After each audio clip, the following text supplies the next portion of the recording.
Good afternoon, everybody, and welcome to today's webinar in conversation with Samantha Russell, who we now have permission to call Sam. Thank you, Sam, for that. And we're going to talk about practical and actionable lessons to improve your marketing. So we're going to have a really packed hour with hopefully lots of things that you can take away, add to your to-do list, and do just that, improve your marketing.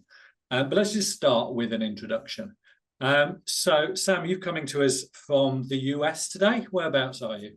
I am, yes. I am in State College, Pennsylvania. So if you know where Philadelphia is, it's just about 3 hours due west of there, right smack in the middle of the state where Penn State University is. Nice. And Dan, if you could just move the slide on one, if that's okay. We've had a few problems with the slides this morning, guys. So Danny's sorting these slides out. Sam, so you're a marketing expert in the financial services space, and we're going to talk today about branding, digital marketing, social proof, and all sorts of lots of other things. But before we do that, I'm just going to get Dan to do the housekeeping in the usual way, and remind anybody that's new here how we do things. Dan, do you want to just take that away? I certainly do. Thanks, Bill. Yes, so welcome to today's session. So what do we all need to know? Well, if this is your first Yardstick webinar, we encourage as much participation as possible. So your microphones and cameras are not on, but don't worry, you can still talk to us. And there are a few ways you can do that. So you can send us a comment in the chat function, or you can use the Q&A box and you can have your say. So I'll be monitoring both as we go. But I mean, hey, it's your hour. Ask questions about the things that Phil and Sam are discussing. Tell us you agree. Tell us you disagree. Let's really open up the floor and let's learn. It's a safe space. It always has been. So really make the most of your hour with us today. And as usual, when we have a special guest, Phil is going to lead with his own questions. But don't worry, I'll be sweeping up any comments and questions at regular intervals as we go along. And let me answer a question that we always get right at the start. Yes, we absolutely are recording today's session, so don't worry if you miss something. A recording, along with a summary of any notes and resources from today, will be sent out later on, and we have our very own Abby Robinson to thank for that, as always, working diligently behind the scenes. Now, that's enough of me, I think. Whenever we have a guest, I can very quickly become just a member of the audience and enjoy the hour. So let me do that now, and over to Phil and Sam to kick us off. Cheers, Dan. Just Thank you. take the slides off, will you, mate? Thank you. So, as we've already established, Sam, you're from one side of the Atlantic. We're from the other side of the Atlantic. Most people on here will be UK-based, but there will be some people from overseas. But for you, what are the main differences between how US-based advisors and planners approach their marketing compared to UK-based advisors? Yeah, it's such a good question. And one I'm still wrapping my head around. I mean, I only just recently started working with or even conversing with more and more advisors in the UK. The first thing that comes to mind is just that you have more flexibility when you're based in the UK in certain things you can do that US advisors cannot do. We have just stricter compliance overall, I would say. And then depending on what organization you're affiliated with in the US, some broker dealers interpret the laws that are written in an even more conservative way. So there's a lot of firms that are, can't use Instagram, can't use YouTube, don't have the ability to solicit reviews of any kind still. Some still can't leave comments on social media. So, I mean, really, really restrictive in some instances. I'd say that's one of the biggest differences I've seen.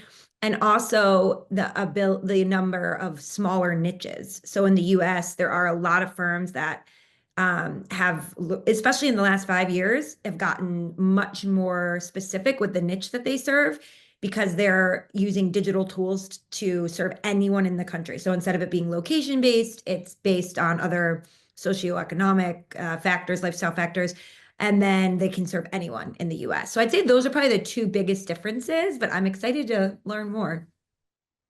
And for me, one of the things that's the same when we've worked with US firms and we've worked with UK firms, one of the things that's absolutely the same is that referrals and recommendations from existing clients are still the best type of new inquiry. Yeah, with absolutely. highest conversion rate, lowest cost of acquisition. And one And of the thing that most people rely on still too. Yeah. yeah, absolutely. And makes up the majority of their leads. But as you said on a LinkedIn post a while ago, and I've written it down because I was going to quote you, hoping clients refer you to friends and family is not a growth strategy. Hoping clients refer you to friends and family is not a growth strategy. So what should be in your opinion, a referral strategy?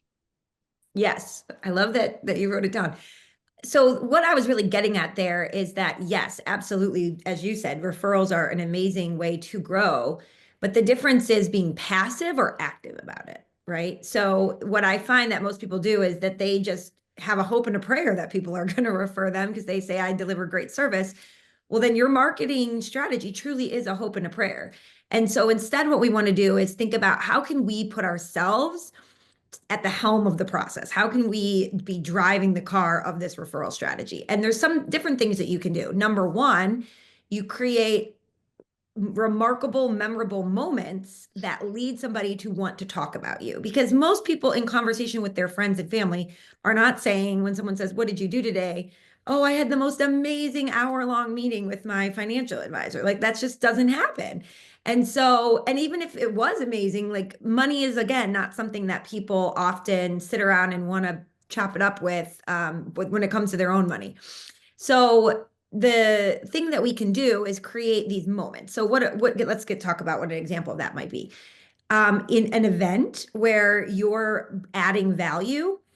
So in the US, it's been constant, people using AI to scam the elderly. So they're replicating people's voices, make it sound like, oh, your child is calling you, or somebody needs money, or they make an email look like it's written from a friend. And so there's a firm that we work with. They just hired a local FBI agent. Every area here has, FBI headquarters. And they brought somebody in from the local office, and he gave a 1 hour talk about what some of these scams are that are targeting the elderly. So the advisor brought him in, and when they sent the email out, rather than just saying, invite everyone, they said, okay, we're doing this for our clients because we want to keep you safe. And then like 2 days later, they sent a follow-up email saying, so many of you are asking if you can, invite anyone else. It's, we have a limited number of seats, but we're going to allow each of you to invite 3 people that you can, extend the invitation to. Every single person basically almost used up those 3 slots. And because it sounded exclusive, it was very helpful, it was informational. And that is the type of thing that gets people to talk about you and say, oh, yeah, it's my advisor putting it on, not just I had this great meeting. So we want to shift our mindset and be really in charge of making those referable moments and those conversations happen. And apart from creating those moments of wow, those moments when you really impress somebody, I can see how the webinar to keep people safe online would be massive. What other top tips would you have for advisors, planners to be more proactive with referrals? Where do you stand on asking, for example? Yeah, I think if somebody is sitting there in front of you and you just solved a big pain point for them, a big problem, and they are saying like, oh, I'm so thankful that you helped me, this is amazing, thank you so much. That is a great moment to, look at them and say, this is why I do what I do. I want to help people like you. And, I feel so great that you feel so relieved and in a good spot. And, let's say it's a woman who just lost her husband. I understand that somebody who is a widow going through all of these things, this is so challenging. There's so much else going on. If there's any other widows that or the other, women that are going through something similar, I have a couple, extra spots right now on clients I can take, feel free to send them my name. I think it's just doing it at the right time so that it doesn't appear just salesy. You don't want to just send a blanket email, in my opinion, saying, hey, can you tell your friends and family about us? I think that the number of people who actually do it is pretty small. I think so. It's really about finding the right time to ask, and asking in a moment when somebody is really appreciative and thankful for the work that you're doing.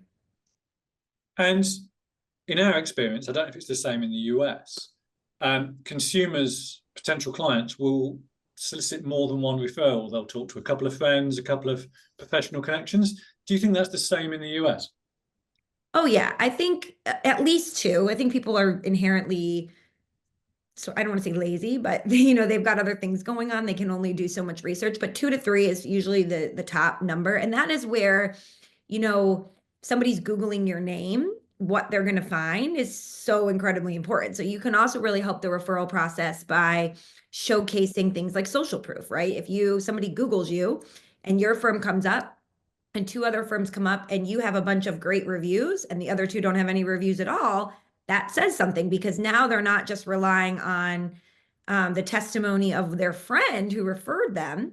They see all these other consumers who've used you as well. And so that is where the power of social proof and referrals can really, really go a long way. And in the UK, you're in such an amazing spot to be able to use them.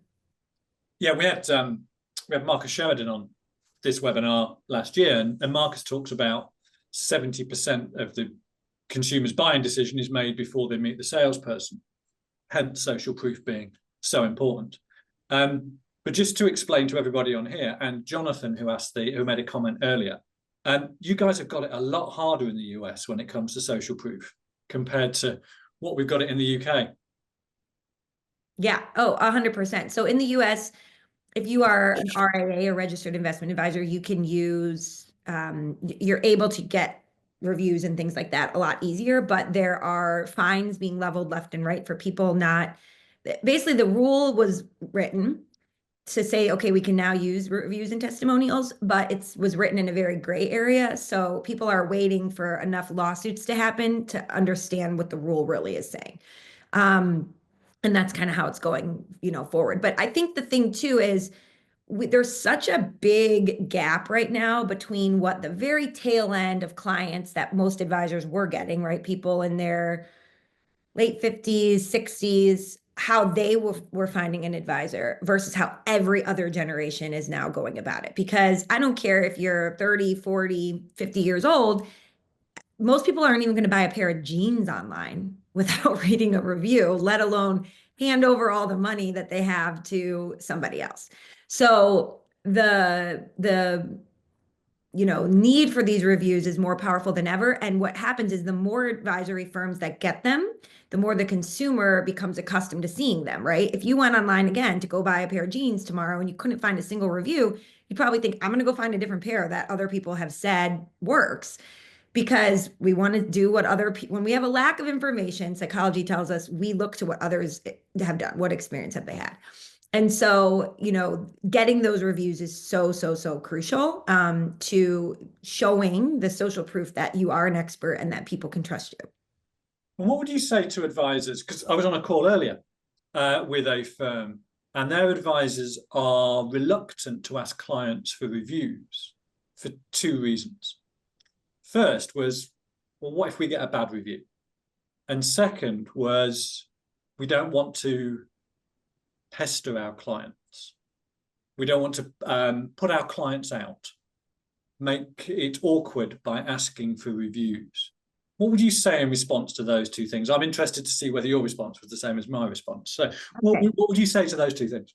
So the first one about not wanting a negative review, I always say, remember that the exception justifies the rule, or whatever that saying is, right? So people, if they just see 100 5-star reviews, they'll think it's fake. We want, as the consumer, to see, that these are real reviews. So having 1 or 2 negative reviews and 100 positive reviews, I think, again, if you're going to find a hotel tomorrow and you see that 1 review from the person who's like, the bed was lumpy and it was loud and I found, lipstick on the coffee cup, and the people in the next door, wouldn't shut up, and the management wouldn't do anything. You're like, that's just a grumpy person. And so if you're a good provider and you have tons of great reviews and then 1 bad one, most people are going to say, okay, well, that's just that person. It's not the service provided. So I wouldn't worry about getting, one negative review. And that's just part of reviews. It's like some people are going to be happy and some people aren't. But it does make people realize that these are real people. And then in terms of asking people for it, usually the people that are asking or reluctant to ask for a review have no problem asking for a referral, which is basically the same thing. A review, just think of it as a digital referral. So when you have a client and they will tell their neighbor, Jane, about you. Well, now only Jane got to hear about how great you are. But if that same client goes online and leaves a review on Google, thousands of people get to hear how great you are. So a digital a review online is really just a digital referral. Think of it that way. Instead of just being told to one person, it's being told to thousands of people. So the same way you would ask for a referral is when you should ask for a review, when they've had a good experience, when you've just had a meeting, when you've just solved a pain point for them, when they've paid you a compliment. You could say, this is so great. And because I serve people anywhere in the world and everything is online these days, people don't just grow by referrals. I would really love it if you wouldn't, would you mind just writing exactly what you just said to me up in a quick, review online, and here's the link. Make it as easy as possible. Send them the exact link that they need to go and leave the review. But I'd love to hear what you said, Phil. What did I say? I said the same as you when it came to the online reviews and the quality of the reviews, that they need to be authentic. It's why typos are quite nice in some online reviews, because it just shows the authenticity of them. So gave a very similar answer there. And then I talked about when they were about pestering. I referred back to when we record client testimonial videos. So every so often I will go out on a video shoot where I am interviewing the clients of financial advisors. And I tend to ask the client off camera, why did you agree to do the video? You've traveled here today, it's raining, it's cold outside, at least here in the UK it is at the moment. Why did you agree to do it? And they always give the same answer. And they always say, because I really wanted to say thank you to, or it's my way of saying thank you.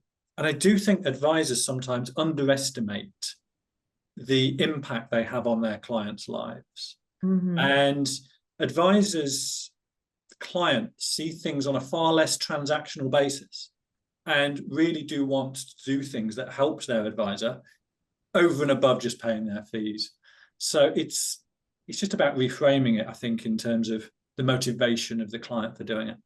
Yeah. And if you are having such a good experience with someone, they're helping you in so many ways, you want them to be successful. So if typing something up takes 2 seconds, and, you can even make it easier. Let's say they write you an email and they say something, leave you a compliment. You could even say, could you just, you don't even need to recreate the wheel, just what you wrote right there, put that online in the Google review.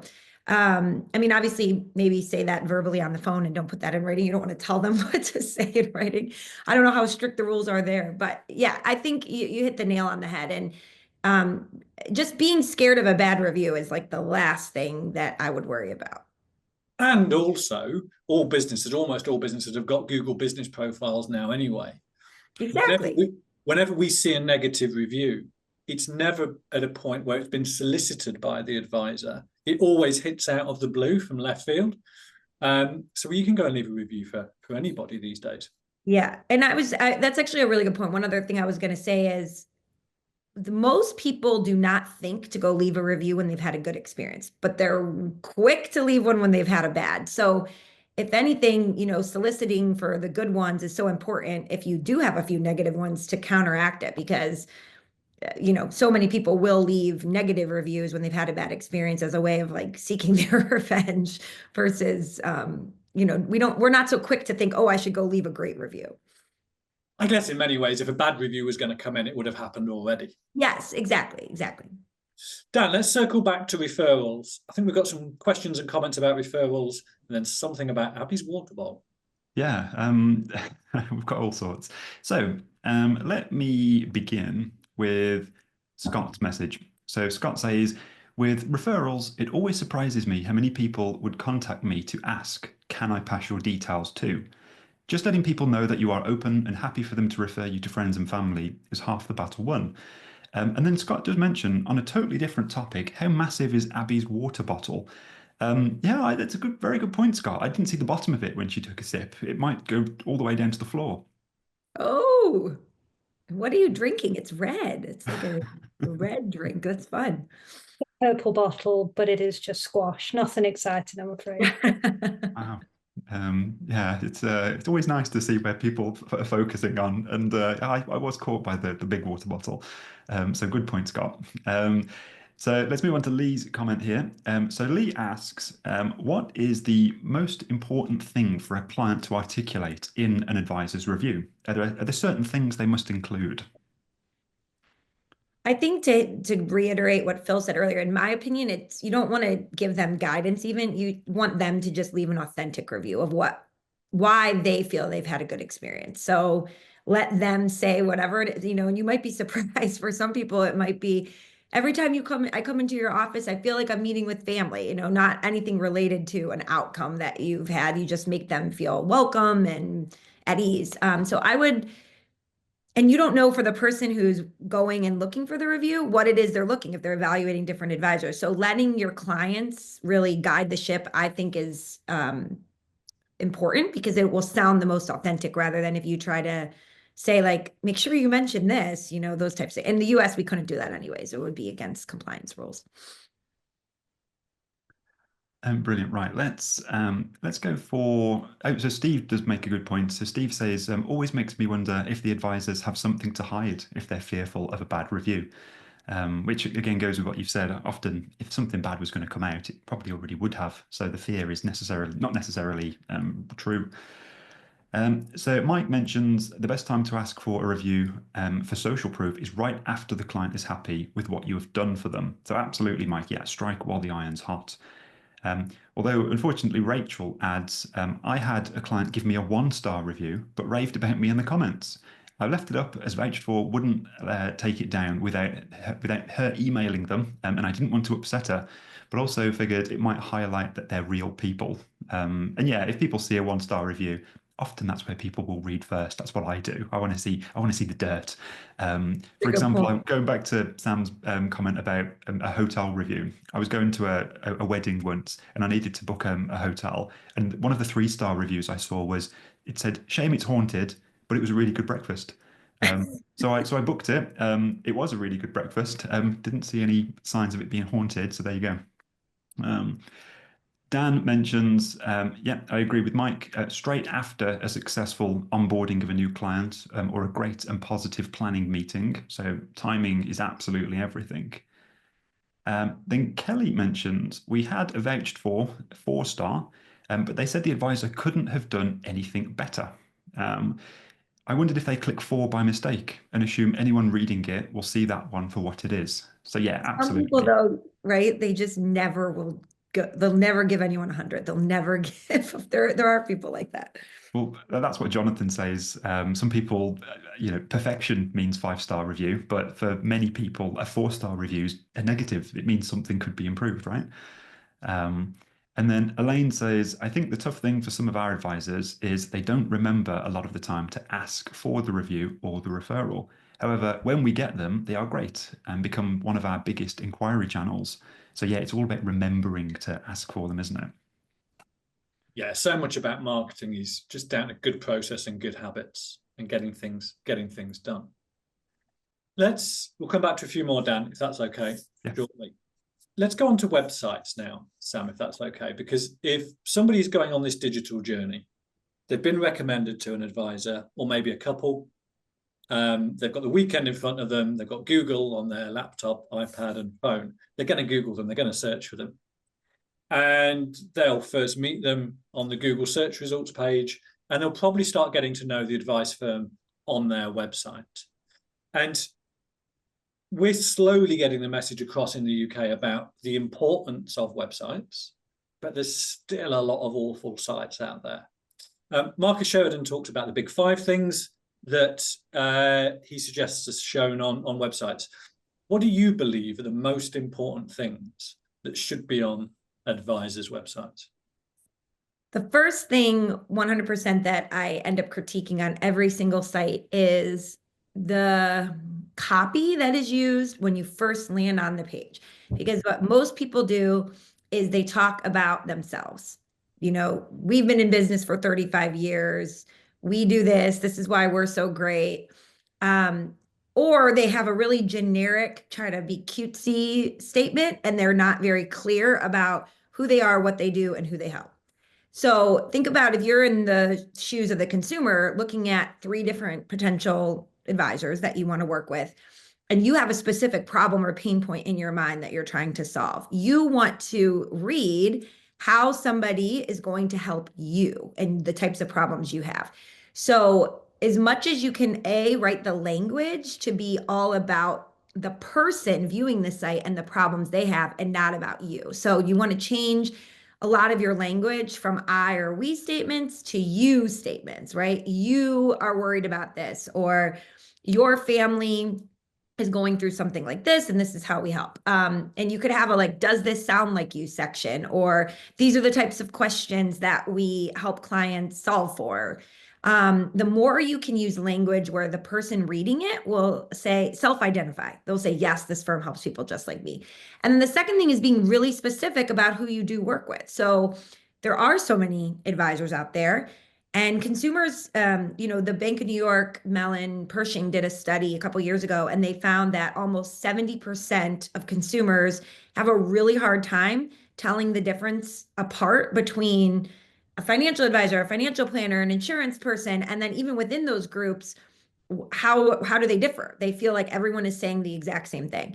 So the more specific you can be with your language about who you are, what you do, and who you do it for, that is the key. And right on the homepage, you want your site to pass what we call the 5-second test. So when someone lands on that website, within 5 seconds, are they able to answer those questions?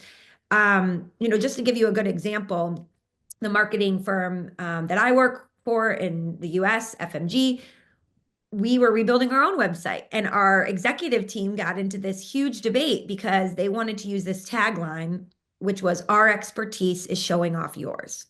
And I kept saying, that is all about us. Like, we cannot use that. It needs to be, marketing your financial advisory business doesn't get any easier. And then somebody landing on it knows exactly what we do.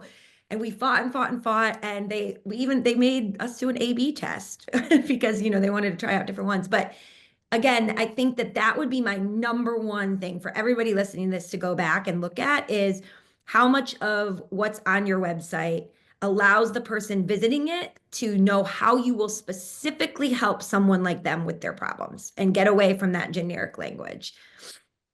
Yeah, one of our Adam Kay, one of our digital copywriters, he wrote a blog. Abby, maybe we can put it in the follow-up notes, about why you shouldn't we all over your website. We do this, we do that, we are, etc. That was a good blog, so maybe we can put that in. And one of the things Marcus talks about is talking about pricing and costs. Now, the majority of UK advisors, and before anybody shouts at me, I am not saying they should or shouldn't, do not disclose fees on their website. What's your view of whether that's the pros and cons of doing that, the pros and cons of disclosing your fees on the website?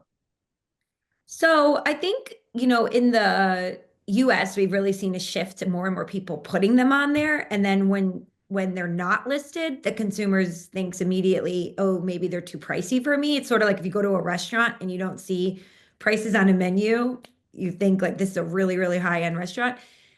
So that is one thing. But I think for a lot of firms, the reason is they say, well, we meet with the client, we need to get an assessment. It's like more like hiring a contractor to come to your house and give you a quote for depending on what your specific needs are. So I think you can do it in a really elegant way where you can even say, it starts at a minimum of this, so that you're weeding out people who just can't afford it. Because at the end of the day, you don't want to be fielding calls from people that are not a good fit. If you are very specific about who you help, though, you can probably get away with not including your fees, and people will weed themselves out because they can tell based on the other factors you've listed whether it's a good idea or not. I will say this, I've never had anybody who goes and adds it come back to me and remove it. They end up adding it and thinking, okay, this is help weeding out the people that are not a good fit. it makes it a lot easier when someone comes into the office because it level sets expectations of exactly how this is all going to go. And, the consumer feels empowered when they're coming in to know what those fees are. So again, I don't know culturally the differences, but in the US, it's becoming very, very popular. And people do have a range. So they might say, our asset under management fee starts here. And as your assets go up, here's, the table of what it looks like. But then we also have a planning fee depending on the complexity of the plans. And that can range from this to this. Just giving people sort of a menu. The reason that I really like fees is because it allows you to share more about the specifics of how you'll help. So in a very easy table format, somebody's able to look through almost like a menu. Okay, here's all the different, they can help me with estate planning. They can help me talk to my tax, accountant, my CPA. They can help me think about health insurance in retirement. So it gives them a broader insight into all the ways that you actually can help them that maybe you don't get into in the copy of your website, or they don't see all those pages, right? The average person, I don't know what your analytics show you. Ours is showing people are not reading your website the way they read a book. They're going to a few pages and they're gone. And the fees page, they will pay attention to. I completely agree. Elaine has just put up a comment, which I'll get Dan to read out in a second, about a fees page. And we look at the analytics on Elaine's website, as well as plenty of others. And generally speaking, the homepage is always the most popular. And if you exclude any topical blogs that are sort of popular now but won't be popular in the future, the fees page and the team page are generally second and third and slightly interchangeable. But if you're going to do a fees page, people are going to go onto it, and therefore it's got to be good. It's got to have the right things on there. Dan, do you want to talk about just Elaine's point on fees pages? And then we'll go into the third slide. I think we've got where we can tell everybody how to learn a bit more about what Sam does. Yeah, of course. So Elaine says the best thing we ever did was putting our fees on our website. We've gone through some great beauty parades because we have been transparent. So it's working for Elaine. And then in terms of the slide. While you're doing that, Dan, I'll just answer Jonathan's point. So Jonathan has said, it's great to hear, Elaine. I'm currently in the process of putting fees onto my website, onto your website. So Jonathan, we've written loads of blogs about that. I'll get Abby to put those in the follow-up. We've also got an online scorecard, an online quiz, where you can score your fees page against what we believe to be best practice and see how good it is. So we'll get that in the follow-up as well. So Sam, we've been here half an hour. You've given us loads of value already. We're going to come back and talk about social media in a minute. But just talk about this and this lovely QR code for everyone on this call to find out more about what you do and get more value from you.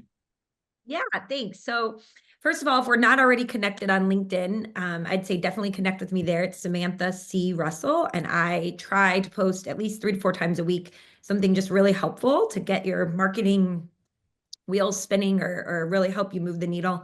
This is something our team put together at the end of this last year. And what happened was, we feel like we have all this content, all these blogs, all these videos, all these tips, but if somebody was feeling like, I just want to know what to do in 2025, I really want to focus on organic growth, we wanted to put it all in one place. So this is a 30-page guide. It is huge. It's broken into 5 areas: your website, social media, client and prospect communication, events, and then video.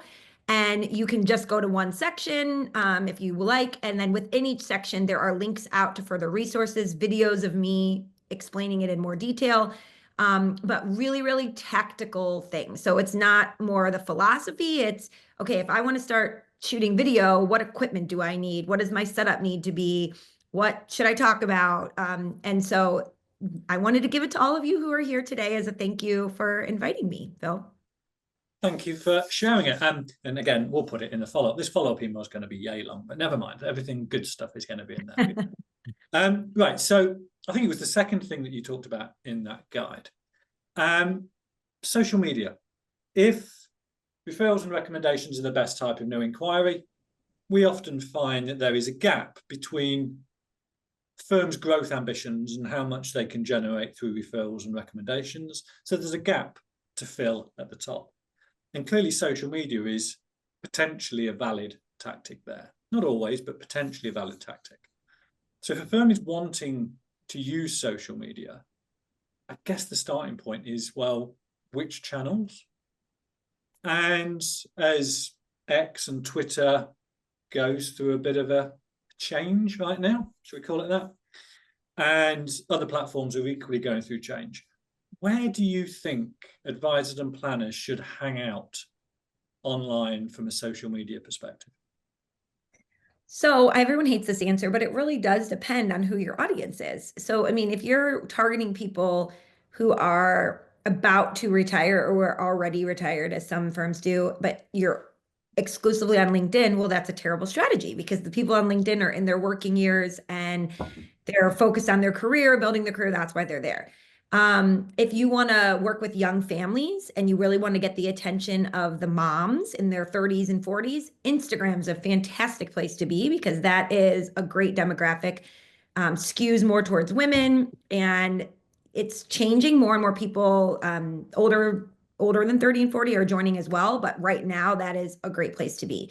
If you really want to build a focused community and have people helping each other, or you want to tap into communities that already exist, utilizing Facebook groups is amazing. Facebook groups is such an underrated thing. Again, in the US, some of the advisors cannot use them, but I know an advisor who his company's called Retire to Teleco. And he realized that almost all of his clients were obsessed with pickleball. So he really leaned into that. I don't know if you guys do pickleball in the UK, but he set up this community group and it's pickleball, focused, but he ends up leaving like posts in there, or he'll make jokes like, don't want to get hurt playing pickleball and not have the healthcare coverage you need. And so he could talk about these financial topics related. So again, it's really knowing your audience. The one thing I will say is that definitely X is kind of moving along and not as effective for lots of different reasons, I would say. And I think LinkedIn has become a lot more for people in those career years, has become more and more prominent. TikTok and Instagram have really taken off. And we obviously saw here in the US, the ban of TikTok really scared a lot of creators thinking they need to diversify. And I think that's also a key statement, is that you really want to pick probably like 2 platforms that you want to go all in on and not have all your eggs in one basket, because you are renting somebody else's space. So you want to be building your audience, but ultimately, how do we then get them off social media, add them to our email list so that if the platform goes away tomorrow, you can keep serving them. And then one last thing I'll say is everybody should have a YouTube channel. I think YouTube, or I shouldn't say just YouTube, but video is the thing that consumers want more than anything, especially short form video. And so for lots of different reasons, but just the power of YouTube search, the ability to have both long and short form video there, and the fact that when someone is choosing a financial advisor, so much of it is about the relationship between people. And what a better way to showcase that in your humanity than to be on video. So if you've picked your 2 channels, whatever they are, TikTok, Insta, YouTube, etc., and you're going all in on them, what are the 3 or 4 things? What are the 3 or 4 things people should be doing regularly? What are the habits they should be getting into? What are the top tips you've got for anybody who's a bit nervous? So I think a lot of people get the media part of social media right. They post things like a link to their blog or a podcast they were on, or an article, from the Wall Street Journal, but they don't get the social part right. And the whole point of social media is that we're supposed to be recreating, online these conversations that we have offline in relationship building. So stop thinking of it as you are at, a local networking meeting and you walk in with a billboard, my latest blog post or an advertisement for my firm. You walk around the room and you leave. That's what a lot of people do. They post things and then they leave. Instead, you want to be mingling and interacting with the other people there. So my rule of thumb is for every one thing you post, you should be leaving at least 5 comments on other people's posts. If you can make it 10, even better, but really that engagement of engaging with other people is the secret sauce for growth. You will not believe how much faster you will grow. And one of the reasons is the algorithms on social media platforms are looking for these connections between people. So if I leave a comment on Dan's post, the algorithm is going to say there's a connection between Sam and Dan, and it's going to be much more likely to show my next post to Dan. Now, if he goes and leaves a comment back on my post, the algorithm is going to say, okay, that's an even stronger connection between these two people. And the chances of both of our content being shown to each other goes up even higher. But beyond the algorithm, psychology, behavioral psychology tells us that as humans, we understand reciprocity. And so we know what it feels like. We get that little endorphin rush when we see a comment on our post. We remember who leaves comments. And so if Phil or Abby leaves a comment on my post, when I see that they posted something, I'm going to be so much more likely to leave a comment on theirs because of that reciprocity rule. So tapping into the comments and making sure that you have a commenting strategy, you're setting aside time every day to leave comments on other people's posts, is one of the most underrated yet most successful strategies you can use on social media. Where do you stand on AI writing comments? I was in a conversation with somebody on LinkedIn at the weekend, and the reply that he left, he couldn't physically have written it in the 3 minutes between me posting and him posting his reply. Where do you stand on using AI to make commenting easier? I think, just with exactly what you just said, people are going to know if it's authentic, and it might be easy, but it completely gets rid of the point of doing it, which is instead of somebody walking away feeling like they had a conversation with you, they feel like you tried to use the easy button to, hack the system. So I am not a fan of that at all. I think AI can be amazing for helping us with content creation. I love to use it if I read an article and I want like the 3 or 4 main takeaway points to be pulled out that I can then summarize. If I'm writing a first draft and I say, give me the top 10 things people should know about this, and I take those ideas and turn it into my own. But actually responding to other people, no, I'm not a fan of that. So if that's a mistake, what are the other mistakes that people make on social media?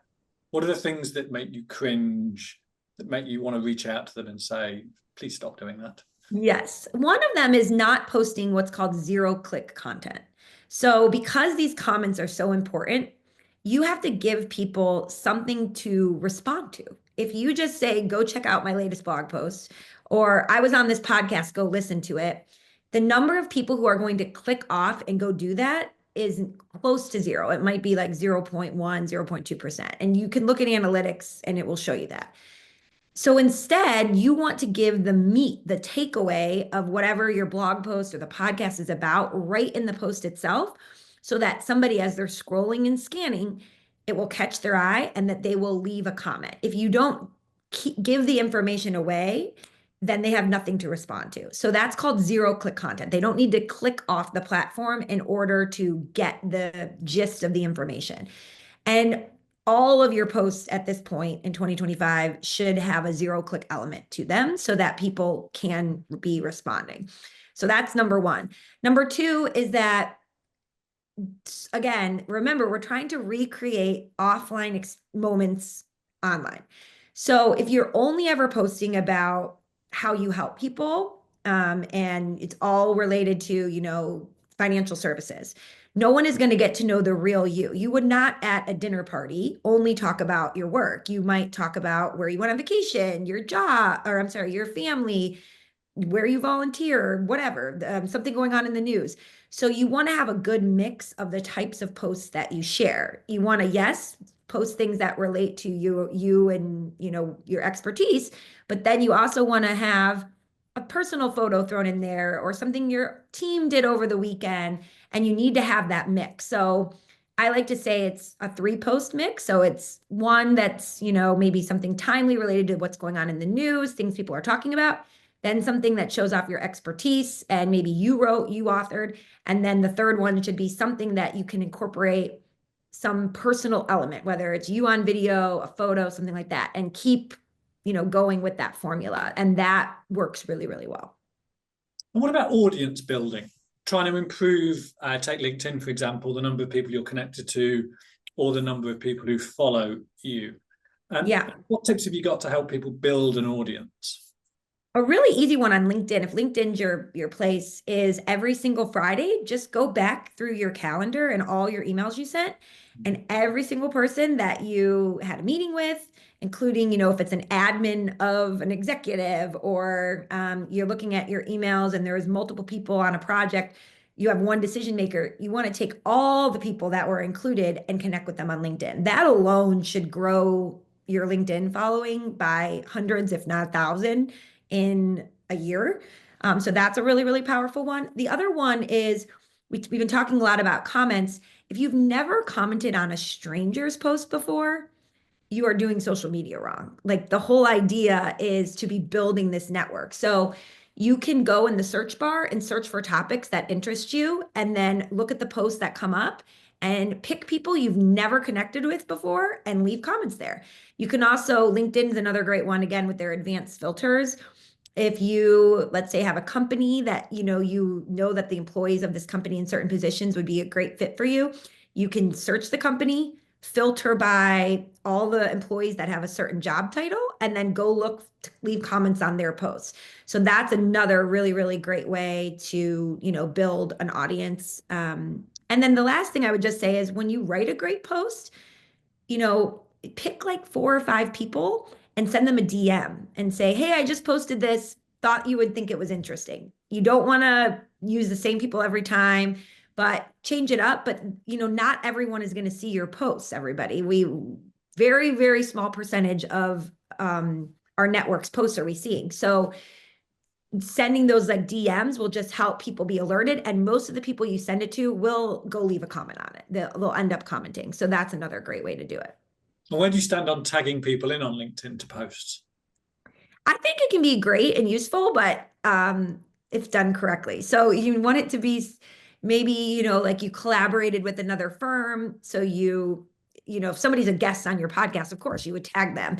Or you worked collaboratively with somebody on something, tag them in the post. Or in the comments, you could say something like, read this and thought of you, Phil. But you don't want to just do what a lot of people do, which is tag 20 people that are completely unrelated to the post itself because you want more eyeballs. People get very annoyed by that. And LinkedIn is one of the things over the years I've changed my mind on. Yeah, a decade ago, I used to hate LinkedIn. Now I spend far too much time on there. What are the things you've changed your mind about in a marketing context over the years? Views that you've changed. You used to think one thing, you now think another. Yeah, that's a good question. I think for sure I used to think that in order to market your business successfully, you really had to, like, the amount you could outsource was very minuscule. I used to think you really needed to have your voice be at the forefront of everything. And I've learned over the years, especially as businesses that I've run have scaled, that that's just not possible. And that's obviously a pain point for many of you listening. And so the key is to know what to outsource versus what to do yourself. And I think only you can be on camera. So that's something you can't outsource, but you can outsource having somebody help you write blog posts and newsletters and them learning your voice and you just signing off on it. You can outsource handing your admin your calendar and your emails from the week and saying, connect with all these people on LinkedIn for me.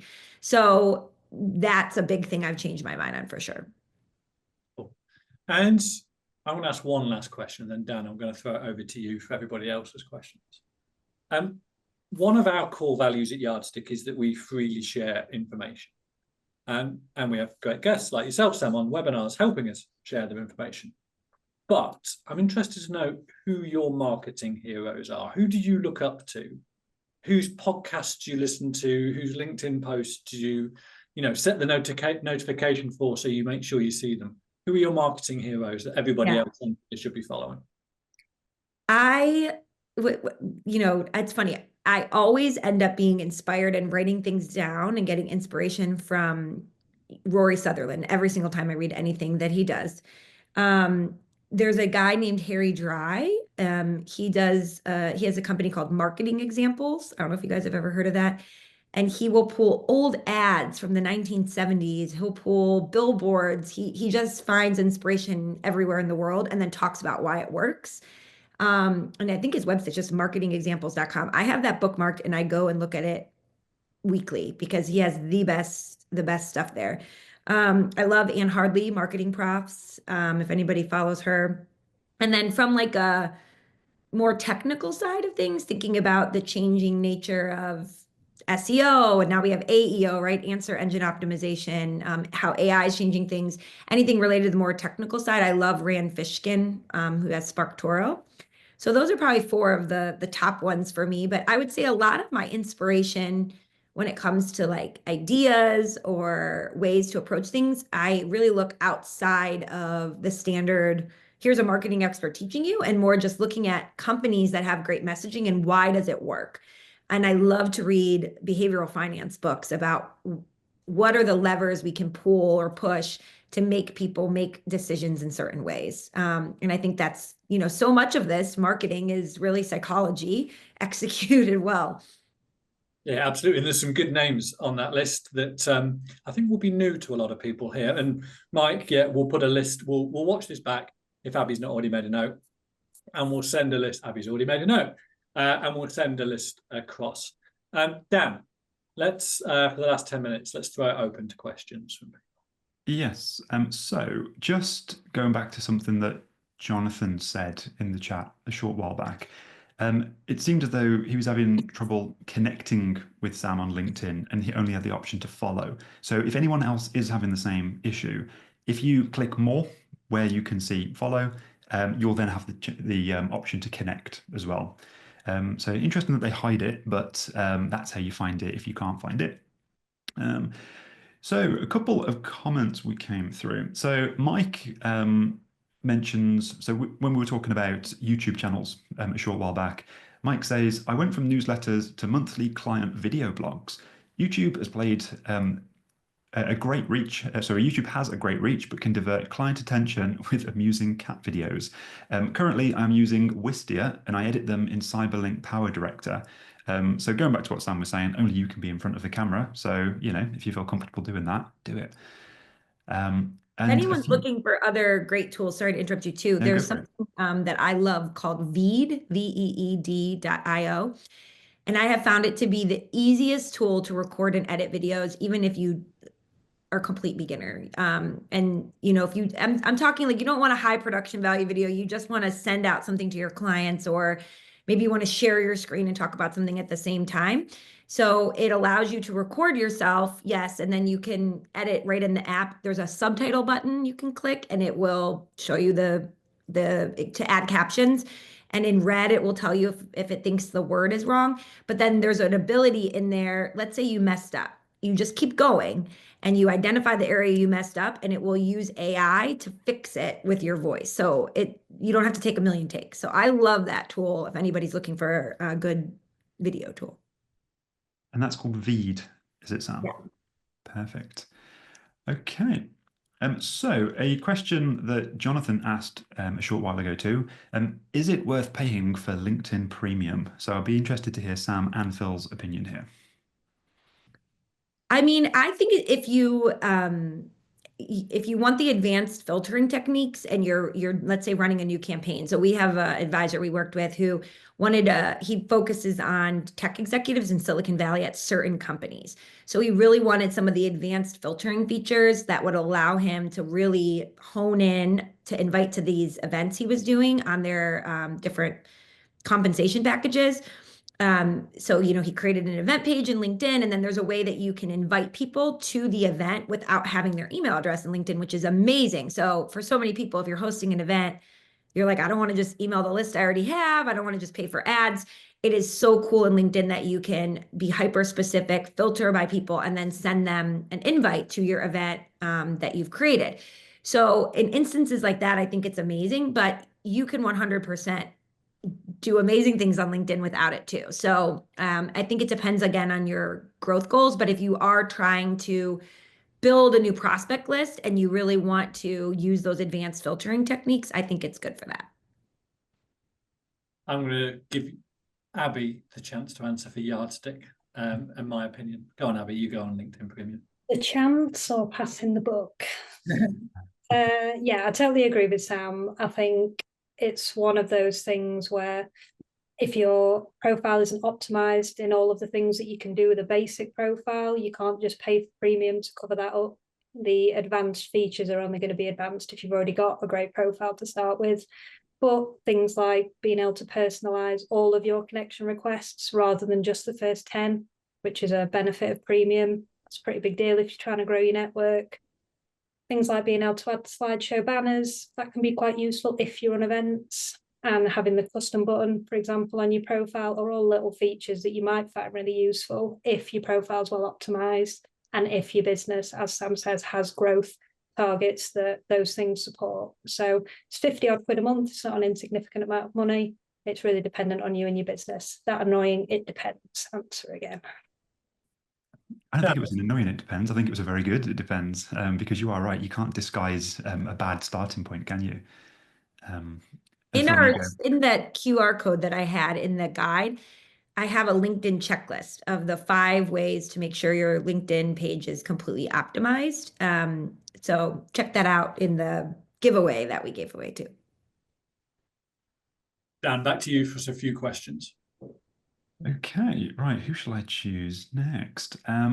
Right, let's go for Jonathan's question. Jonathan is in pursuit of efficiency and asks, just wondered if there is a way of posting across all the social media platforms in one go. There are scheduling tools you can use that will allow you to do that. However, I would advise to not post the same thing at the same time across all channels. Using a scheduler is fine, but you would want to, say, okay, here's my blog and I'm going to post it to LinkedIn Tuesday at 9 a.m. And then it's going to go out, to Facebook on Thursday at 10 a.m. and change up the caption. Because again, the audiences on each platform are going to be a little bit different. The other thing is the type of media that works best on each is also different, right? So for Instagram, it's very, very visual. It can be hard to really schedule it out in a way that that would work across all the platforms. So you need to keep that in mind. But yes, having a social media scheduler can be a great asset so that you have your posts scheduled and ready to run. Brilliant. Let's go for Will's question next. So this was around 10 minutes ago when we were talking around what to post, and you were talking about the 3 things. So diversifying what you talk about.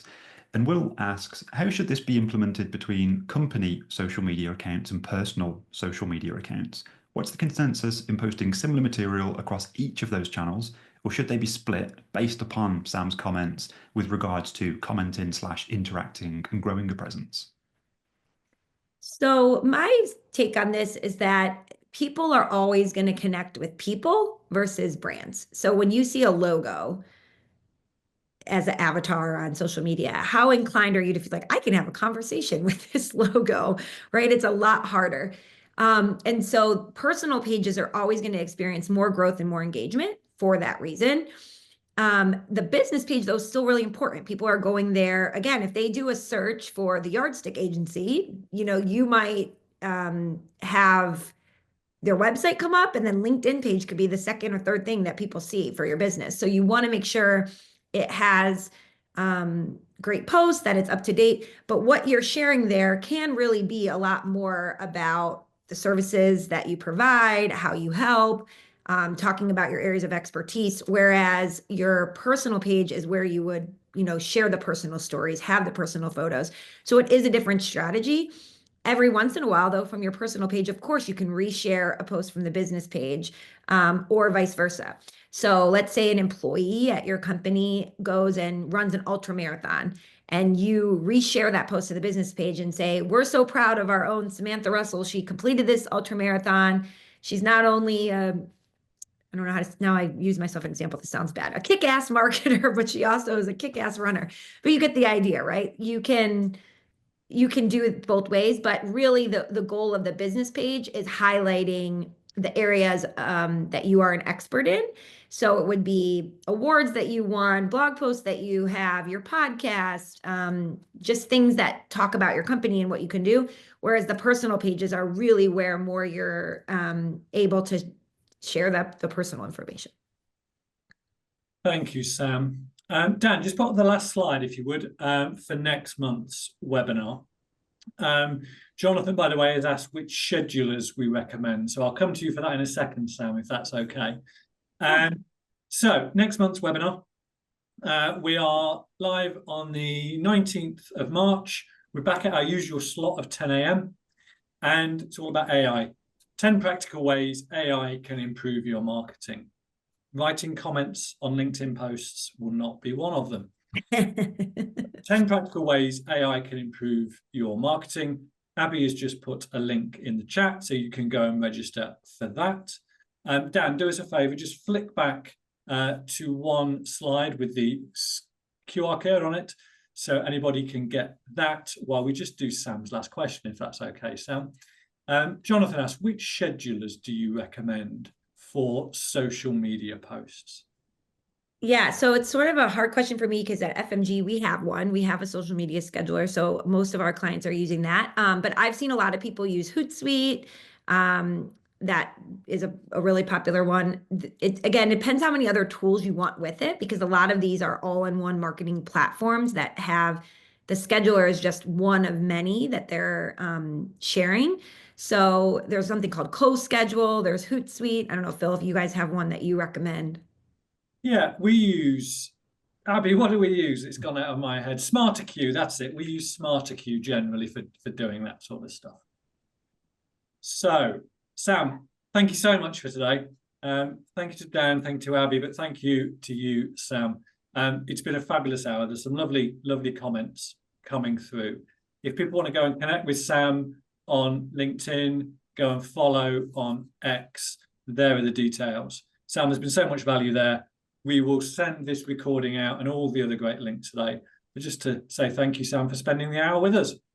Thank you so much. And thanks everybody for welcoming me. And thank you, Phil and team, for having me. It was so much fun. Thank you, Sam. See you soon. Bye-bye. Take care, everyone. Bye.